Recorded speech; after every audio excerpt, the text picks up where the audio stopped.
Hey students, today we're going to cover Chapter 11, Sex, Gender, and Sexuality. You know, originally this chapter was one that was going to be skipped because we have a lot of content to cover in a short period of time in this 8-week course. However, I thought there were so many topics here that we really should cover that I decided to go ahead and make it just a shorter video. And before we get started, just to let you know, I know this you're going to find hard to believe, but my wife thought that the last lecture my jokes were not that funny. I know that's hard to believe. I mean, she doesn't have our type of sense of humor, but because of that, I'm going to put the jokes on hold, and also because the topic we're talking about today is no joking matter. So I'll refrain from telling jokes today, but I may pick that up again next week. If any of you have jokes that you'd like to recommend, I'm all ears, because as you can tell, I really don't have a lot of good jokes. But let's go ahead and get started. Just a couple of things to consider before we begin. We're not going to, of course, discuss it because we can't. But do you believe we define our gender, or does our gender define us? Also, how can you use your knowledge of sex, gender, and gender identity to develop healthy relationships, healthy sexual relationships specifically? You know, today we're going to talk about a lot of information, and after reading the chapter and watching this lecture video, you should be able to really understand a lot more about gender roles, stereotypes, and other kind of very important things when it comes to gender identity. And what I hope that you do is, as we go through this information, I know that this is different than our other chapters because you all have preconceived ideas or beliefs that you have before I present this material. And most of the things that we'll cover today are not going to be new concepts. So with that, I would like to ask you to keep an open mind to better understand this important topic, because whether your background believes in one thing and you're hearing a lot of conflicting information, I'm just hoping that you learn enough to realize that everyone deserves respect. Everyone deserves to be recognized for who they are, and how they identify is a big part of that. So being respectful and loving and accepting of other people is such a critical thing that we all need. So, you're going to find, because we are making this a condensed part of this chapter, we're only going to cover some parts of it. There's a lot of information that we will not have time to cover today. So if you would like to learn more, of course, I encourage you to read the entire chapter. So before we get started, let's watch, of course, a chapter introduction video that I created on sex and sexuality. Even before the moment we are born, the way we are raised and the environment in which we grow up begin to shape our understanding of ourselves and our place in the world. In this chapter, we will embark on a comprehensive exploration of sex, gender, and sexuality, recognizing the profound impact these aspects have on human identity and interpersonal dynamics. We will take a moment to acknowledge and appreciate traditional values and interpretations that have historically played a significant role in shaping societal perspectives on gender roles and identity.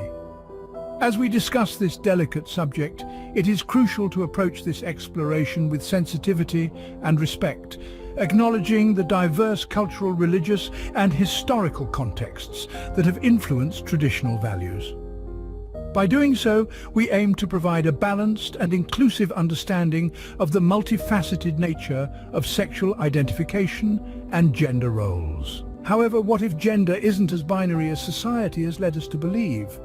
Ponder that for a moment.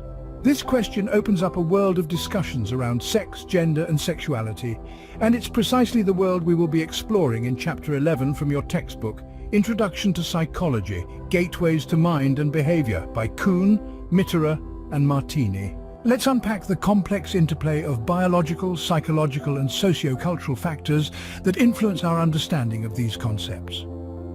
The chapter explores the differences between sex and gender, the nature of gender identity, and the spectrum of sexual orientations. Sex, as we learn, refers to the biological and physiological characteristics that define men and women. It's a term used to categorize people as male or female based on physical attributes such as chromosomes, hormones, and reproductive organs. It's an aspect of our identity that we typically receive at birth. In traditional societies, gender roles often adhere to distinct expectations for males and females. These roles are shaped by cultural and societal norms, prescribing specific behaviors, traits and responsibilities for individuals based on their gender. Let's explore the traditional interpretation of male and female roles. Traditional male roles often emphasize qualities such as strength, assertiveness, and leadership. Men are typically expected to be the primary providers for their families, taking on the responsibility of financial support. Additionally, traditional male roles may emphasize stoicism and emotional restraint, with an emphasis on decisiveness and autonomy. Traditional female roles often highlight nurturing, caregiving, and homemaking. Women are often expected to prioritize family and domestic responsibilities, including childcare, household management, and emotional support for family members. Additionally, traditional female roles may emphasize qualities such as empathy, compassion, and nurturing. Traditional gender-based expectations have historically shaped societal structures and interpersonal dynamics. These expectations have influenced career choices, family roles, and social interactions, reflecting distinct roles for men and women within the traditional framework.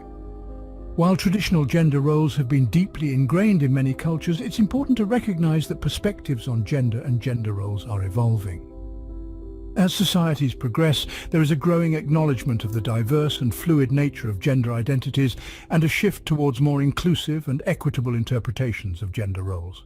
The shift in mindset is that gender shouldn't be limited to our physical attributes, but should include how we understand ourselves and our identity in the context of societal norms, roles, and expectations. Gender is a social construct, and it's far more fluid than the traditional binary of male or female. It encompasses a spectrum of identities, including transgender, non-binary, and genderqueer, among others. Then we come to sexuality. Sexuality refers to our capacity for sexual feelings and attractions. Like gender, it also exists on a spectrum. Heterosexuality, homosexuality, bisexuality, and asexuality are just a few points on this spectrum.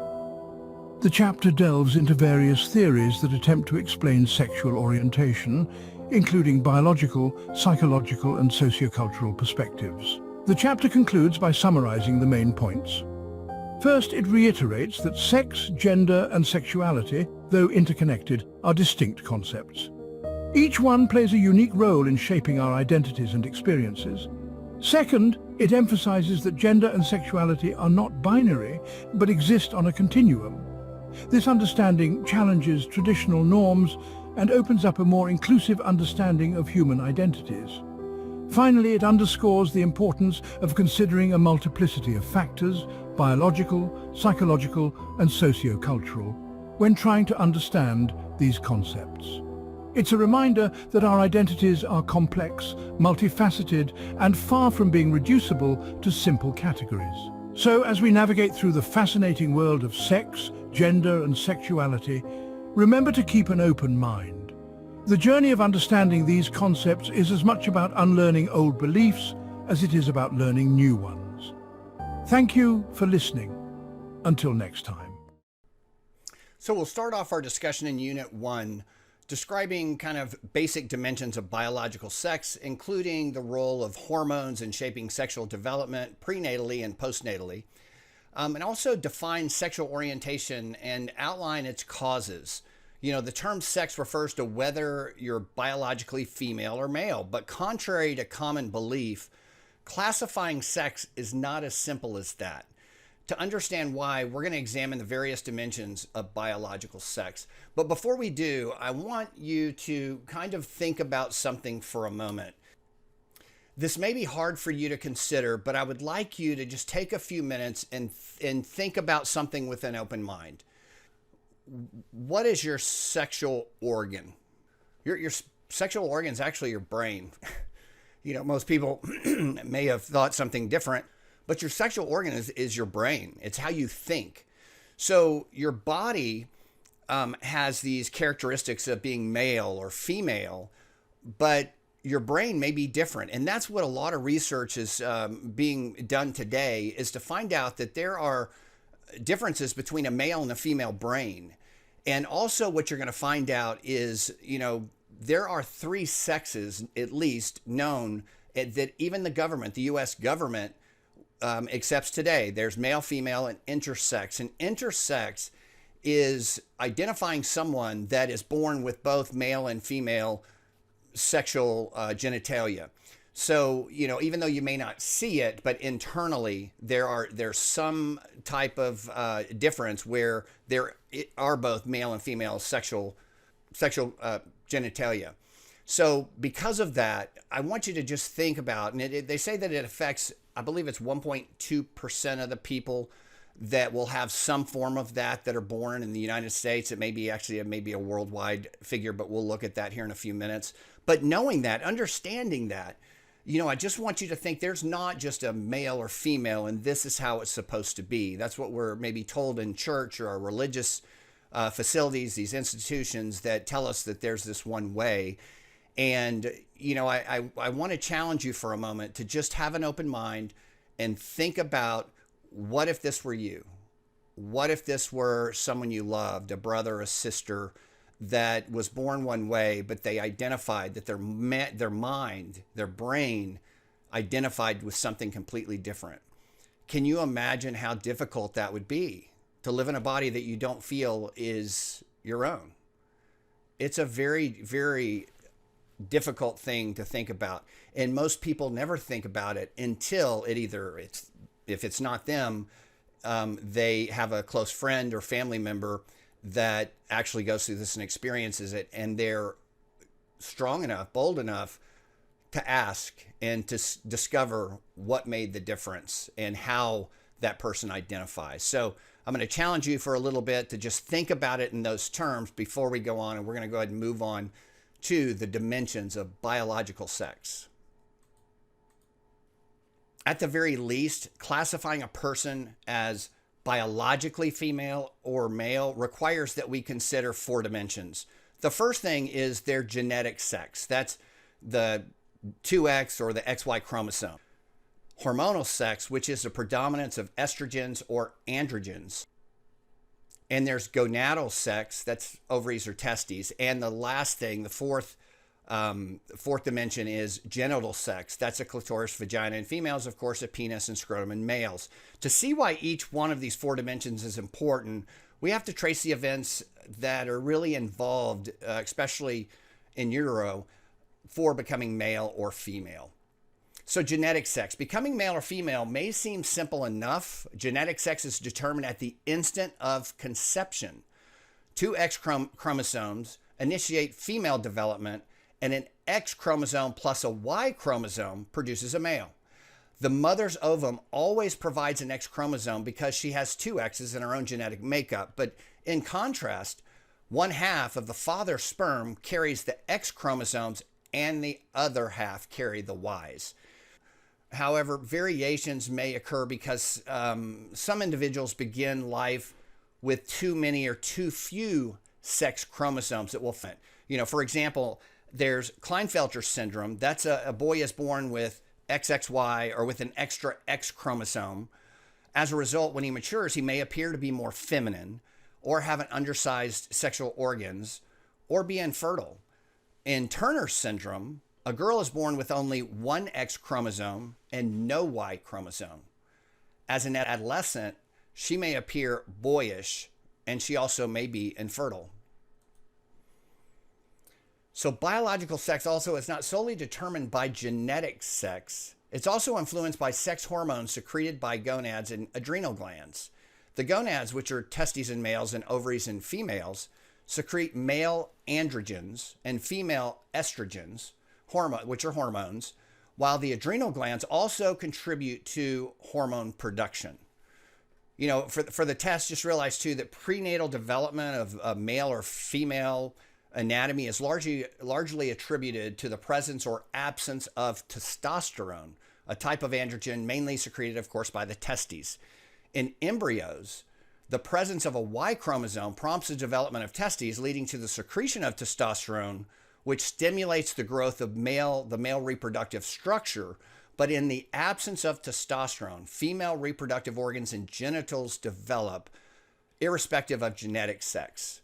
Therefore, sexual characteristics and development are closely linked to the effects of sex hormones, particularly testosterone during prenatal growth. And also just realize too, there is, and you see on the screen there, the term intersex, that is that third sexual identification, male, female, and intersex. And it best represents an individual who has genitals suggestive of both sexes. So prenatal hormone issues, can lead to intersex conditions where an individual's sexual anatomy is ambiguous.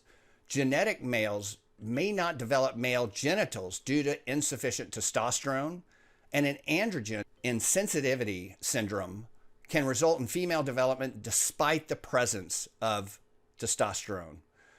Conversely, low levels or an absence of androgens in an XX embryo can lead to female development, while exposure to the anti-miscarriage drug progestin or congenital adrenal hyperplasia can masculinize a biologically female fetus, resulting in the birth of a child with more male than female genitals.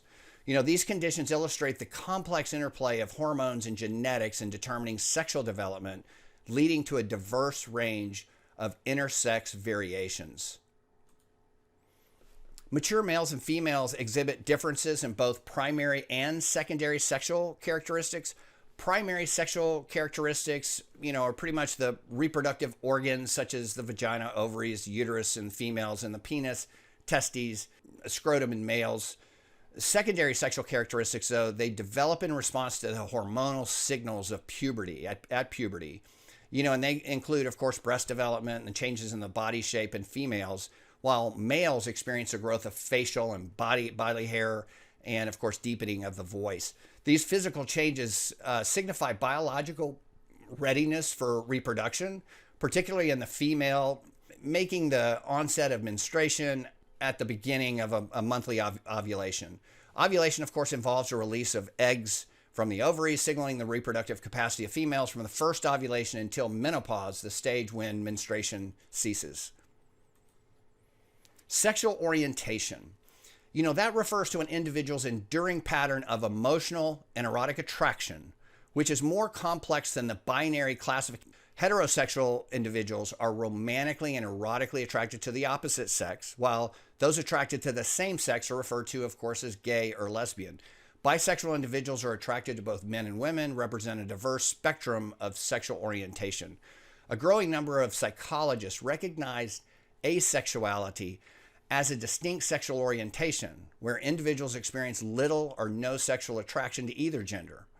Statistics indicate that approximately 3.5% of adults identify as gay, lesbian, bisexual, while about 1% identify as asexual. However, these figures may underestimate the actual numbers due to underreporting. The diversity in sexual orientation has a significant impact on families and communities, highlighting the varied preferences regarding sexual partners within the population. The origins of sexual orientation, including attraction to the opposite or same sex or both, are complex and may be partly hereditary. Studies have shown that there's a 50% chance of one identical twin being gay, lesbian, or bisexual if the other twin identifies as such, suggesting a genetic influence. Recent research indicates that while genetic factors may explain up to 25% of human differences in sexual orientation, there's no single gene, like a gay gene that you may have heard about, but rather multiple genes contributing to sexual orientation. And then realize that epigenetics, that's actually the study of how genes are expressed during this development that we're referring to. You may want to know that for the test. Prenatal hormonal influences may also play a role, as variations in hormonal levels during pregnancy can impact the expression of genes involved in sexual orientation development. For example, exposure to differing levels of testosterone in male or female fetuses may affect brain areas orchestrating sexual behavior. Furthermore, evidence suggests that parenting really does not significantly influence a child's sexual orientation, even though a lot of people believe that's true. There's little difference in the development of children that they've studied where they're raised by the same or opposite sex parents. So it's still statistically about the same amount of children that do identify as gay, lesbian, or straight, or bisexual, whether or not they're raised by heterosexual parents. And, And most children that are raised by gay or lesbian parents, they become heterosexual. It's just a statistical fact. In summary, kind of when we're talking about sexual orientation, it appears to have a genetic and hormonal component alongside, of course, social, cultural, and psychological influences. Discrimination based on sexual orientation is akin to rejecting individuals for other partially genetically influenced traits, such as being extroverted or even left-handed. Sexual orientation also, it's a deeply ingrained aspect of personal identity and tends to be stable throughout our lifetime. Most individuals recall their earliest erotic feelings and consistent attraction to the opposite or same sex. Research does not support the notion of individuals being converted from one orientation to another, leading to the discrediting of conversion therapy. If you've heard of that, that was popular years ago. Fortunately, it's not anymore, which has been even banned in a lot of different countries. But there are quite a few that tried to do that. They tried to retrain someone's brain to not be gay or lesbian. While sexual orientation is generally stable, there are instances where sexual behavior may change over time, particularly for individuals who've experienced pressures to conform to heterosexual norms, or the opposite even now is true in high school, a lot of high schools, where you see more and more people that are identifying as bisexual or asexual. So for some, dating or marrying members of the opposite sex due to societal expectations, it can lead to the realization they're not being true to themselves. And that's a sad situation. It's prompting a shift in their identity and relationships. Others perceived changes in orientation may involve individuals who are more accurately described as bisexual. Consider ethical implications of taking a binary approach to biological sex. Should an intersex person who is genetically male but who appears female be allowed to compete in sports with other women? Why or why not? That's really where a lot of the discussion goes, is fairness when we go to competition and games. Especially in the U.S., we're so interested in, of course, sports. And so that's been a very big debated topic. And of course, what about an intersex person who is genetically female but who appears to be male? Do you find differing standards in your own mind? Would you let someone that is female but has a male mind, would you let that person compete in male sports? Most people say yes, but they say no to the opposite when it's a male body and a female mind compete in female sports. So it's kind of a double standard for most people. So Unit 2, gender identities and roles. We're going to define a little bit about androgyny and explain the advantages of that, and while the term sex refers to our biological maleness or femaleness, and go a little bit more into what gender means when we talk about masculinity and femininity. So gender identity, like biological sex, it exists, like the video said, on a spectrum. It has various shades of masculinity and femininity. While most biological males have a more masculine gender identity and most biological females have more feminine gender identity, there are individuals who express gender identities that do not conform with the traditional norms. Some individuals may identify as transgender, and that's experiencing kind of a disconnect between their biological sex and their gender identity, which may or may not correspond to the opposite sex. What you need to know for the test, a couple of things. First of all, individuals begin learning gender roles immediately after birth. That's when these gender stereotypes, gender roles, and what we're taught by our environment, our parents, the people around us about how we're supposed to act. That actually happens the day we're born. Even before we're born, you saw in the video when the couple is doing the gender reveal, it shouldn't be called a gender reveal. It should really be called a genital reveal, because the gender is not determined until after that not only the baby is born, but the baby can identify to who they are. So they may be born with certain genitals, and that's more appropriate. But you could see even before they're born that expectation is of a boy or girl with pink or blue, or how you're treated. And of course, in that video too, you may have noticed my granddaughter was in there, and a couple other videos I added just for myself. But and another thing you need to know on the test, the best way to define gender identity It's one's personal sense of maleness or femaleness. It's not what you think they are, it's what they know they are. It's how they identify and their personal sense of if they're more male, if they're female. For many transgender individuals, the struggle with gender identity, it begins early in life and may lead to significant distress. It's important to note that gender variance itself is not considered it's not a disorder. Rather, extreme distress resulting from the variance is evaluated as gender dysphoria. But that's only the stress is what the disorder is. It's not the fact that the person has a gender variance. So the suffering of transgender individuals is often attributed to societal prejudice and the stigmatization rather than their gender identity itself. In the U.S. specifically, there's a growing trend towards a greater acceptance, and support for gender variant individuals, particularly among parents of gender variant children. Treatment of those seeking it may include psychotherapy and, in very clear-cut cases, sexual reassignment or sex reassignment surgery and hormone treatments.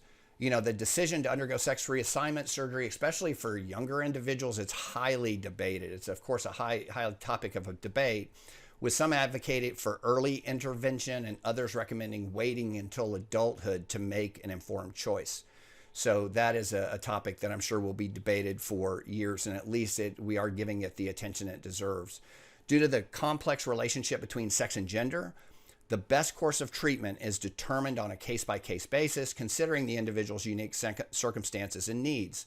Understanding and supporting gender variant individuals is crucial, and the treatment approach should be tailored to each individual's specific situation and developmental stage. The development of gender identity, it's influenced by biological and learned factors, each contributing to the complexity of the concept. In humans, prenatal exposure to androgens and estrogens can significantly impact the development of the body, the nervous system, and later behavior patterns, including sexual preferences.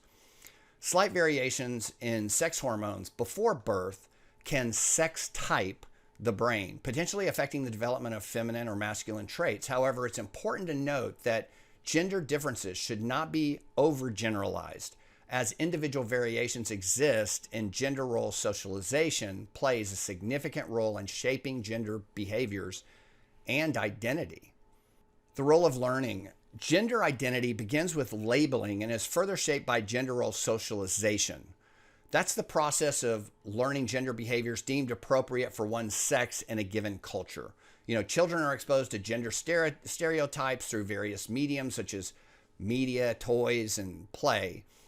Gender role socialization is evident in parenting practices, where girls are encouraged to be expressive in their behaviors and boys in instrumental behaviors. As a result, children become aware of gender role differences by the age of 30 months, and by 3 or 4 years of age, their gender identity is usually pretty formed. But that's one thing to consider too, that I think we talked about in the last lecture, that boys, believe it or not, a lot of people ask, are boys or girls, female or male, are they more expressive? Or the male gender or the female, are they more expressive? And the truth is that boys are more expressive when they're younger, but because of this socialization and these gender role stereotypes, they're told, of course, as they're being raised, to prepare for work, but also not be so emotional, where girls are allowed to show that emotion. So that's what happens through socialization. Boys learn to hold back their behaviors and not talk about the feelings like most parents allow the girls to discuss. The development of gender identity is influenced by a combination of the biological and learned factors, reflecting the complexity of gender identity formation and the impact of social norms and expectations. Again, gender role, that refers to the expected patterns of behavior associated with each sex, shaping individuals' gender identities. Traditionally, boys are encouraged to embody traits such as strength, aggression, achievement, while girls are expected to exhibit sensitivity, passivity, and nurturing tendencies. However, these gender roles are not universal and vary across cultures. In some societies, women perform physically demanding tasks, challenging the traditional gender roles seen in Western cultures. And we're seeing that, of course, a lot more in the U.S. now, but it's still very stereotypical in a lot of these these roles or workplaces. Despite progress, gender role stereotypes continue to influence perceptions of men and women. Gender role stereotypes oversimplify beliefs about gender, imposing false limitations on individuals based on their gender. While traditional gender roles may be acceptable and enriching for some, others may find them kind of burdensome, leading to gender role strain when personal traits conflict with their societal expectations. It's important to recognize, too, that individuals may possess both traditionally masculine and feminine qualities. Psychologically, individuals who embody a mix of masculine and feminine traits are described as androgynous, demonstrating the diversity and complexity of gender expression and identity. Psychologist Sandra Bim's work led to the development of the Bim Sexual Inventory. It's a BSRI index, which combines traditionally masculine, feminine, and neutral traits. Through surveys, it was found that 50% of individuals fell into traditional female or masculine roles or categories. 15% scored higher on traits of the opposite sex, and 35% were androgynous, exhibiting high scores in both female and masculine traits. For the test, of course, know that androgyny, that's meaning man, woman, refers to the possession of both masculine and feminine traits. The BIM advocated for the necessity of flexibility in gender roles, emphasizing that both men and women should embody a range of traits from gentle and compassionate to forcible and independent based on the demands of the situation. Androgyny is associated with greater adaptability and higher levels of emotional intelligence. So as individuals, because they're less constrained by traditional gender stereotypes. So if they have both male and female characteristics, they exhibit greater flexibility in coping with challenging situations, utilizing both kind of instrumental and emotionally expressive capacity to enhance their lives and relationships. Consequently, they experience less gender role strain than people that are gay or lesbian, and higher life satisfaction. It's important to know. In contrast, masculine males may struggle to express warmth, playfulness, concern, viewing such emotions as unacceptably feminine. They also find it challenging to accept emotional support or ask for help, particularly from women. On the other hand, highly feminine women face difficulties in being independent and assertive, even when these traits are desirable. While traditional views of gender remain prevalent, possessing both feminine and masculine traits offer clear advantages in society, promoting adaptability, emotional intelligence, and enhanced interpersonal relationships. Moving on to Chapter 5, looking at civic engagement. Civic engagement, it's really talking about the various forms of community and political involvement aimed at addressing public concerns, leading to positive individual and collective and positive outcomes. Civil engagement involves collective and individual actions addressing like public concerns at local, state, national levels. It includes raising awareness, organizing or participating in fundraising activities, and providing hands-on support for causes that are aligning with your personal values. Political engagement, such as participating in rallies and writing to elected officials, also falls under civic engagement, reflecting individuals' commitment to supporting issues and candidates aligned with their values. And a big part of this, too, is just being supportive of people that you care about them, you're open to them, love them, and accepting for who they are. And there's a lot of benefits, of course, and you can make a huge impact. Research indicates that civic engagement, it yields numerous benefits at both individual and society levels. Engaged citizens experience greater overall well-being, lower rates of crime, and increased economic prosperity in their communities. Individually, civic engagement fosters higher self-esteem, better relationships, and a reduced likelihood of engaging in risky or delinquent behaviors, particularly among young people. These positive effects often persist into adulthood, where actively involved individuals continue to experience high self-esteem, positive social relationships, and improved physical and mental health. So you see that becoming involved, standing up for what you believe in, it not only contributes to the betterment of communities and societies, but also helps you with your own well-being and positive social outcome. One more slide on civil engagement. It not only enhances your personal well-being, but also offers professional advantages too. Volunteering and political action demonstrates commitment to values and the ability to work collaboratively toward positive goals, qualities highly valued by employers.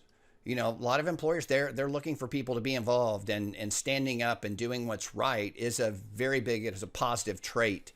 Engaging in civic activities, it also fosters a broad set of skills, and individuals need to inform themselves about causes and key issues, requiring critical thinking and the alignment of personal values. Persuading others about the importance of a cause like this, important causes, it also improves your communication skills, and you work on projects together, understanding that diversity, teamwork, in some cases, it improves even your leadership skills. So it does provide you an avenue to improve your skill development and improve critical thinking. So it is something that, of course, is highly recommended. And when we're talking about the, civil engagement, there are a lot of trends right now. And for most of you that are, of course, in this class, you're all in high school. So really, younger generations have done a lot to progress this topic, and have, I think, done a great job in promoting acceptance among everyone. The engagement of young adults in civic activities, it sparked debates regarding younger generation's level of involvement, but it leads to the contrasting views on whether that younger generation represents a generation me or generation we, is what they call it. And it's that complexity of engagement. It's the decline in young people's voter turnout, though, in elections is also a notable trend. But they're actively, of course, a lot of younger people are actively involved in social causes and report volunteering more than their parents' generation. And that kind of suggests that you may be less inclined to vote, but you're still engaged in causes that matter to you. And that's a good thing. And there's also a lot of changing perspectives and technology and how that's used today. This younger generation's reduced prejudice regarding race and sexual orientation, along with the influence of social media and the internet, has really redefined your concept of community and engagement. Unlike the previous generations, perceive the community beyond physical boundaries, utilizing social media to engage in initiatives globally, and demonstrates a social responsibility in unique ways. So that's really cool. Is really important to recognize and appreciate, and to encourage you to keep moving in that direction. So after this very quick discussion, hopefully you understand 4 basic dimensions of biological sex, and you can outline the meaning of gender identity and factors that influence it, and look at the different types of attitudes and behaviors that shape sexual responses in men and women, and how things have changed over time. I appreciate you paying attention. I know this was a very quick overview, but next up, we're going to talk about Chapter 12, Personality and Individual Differences.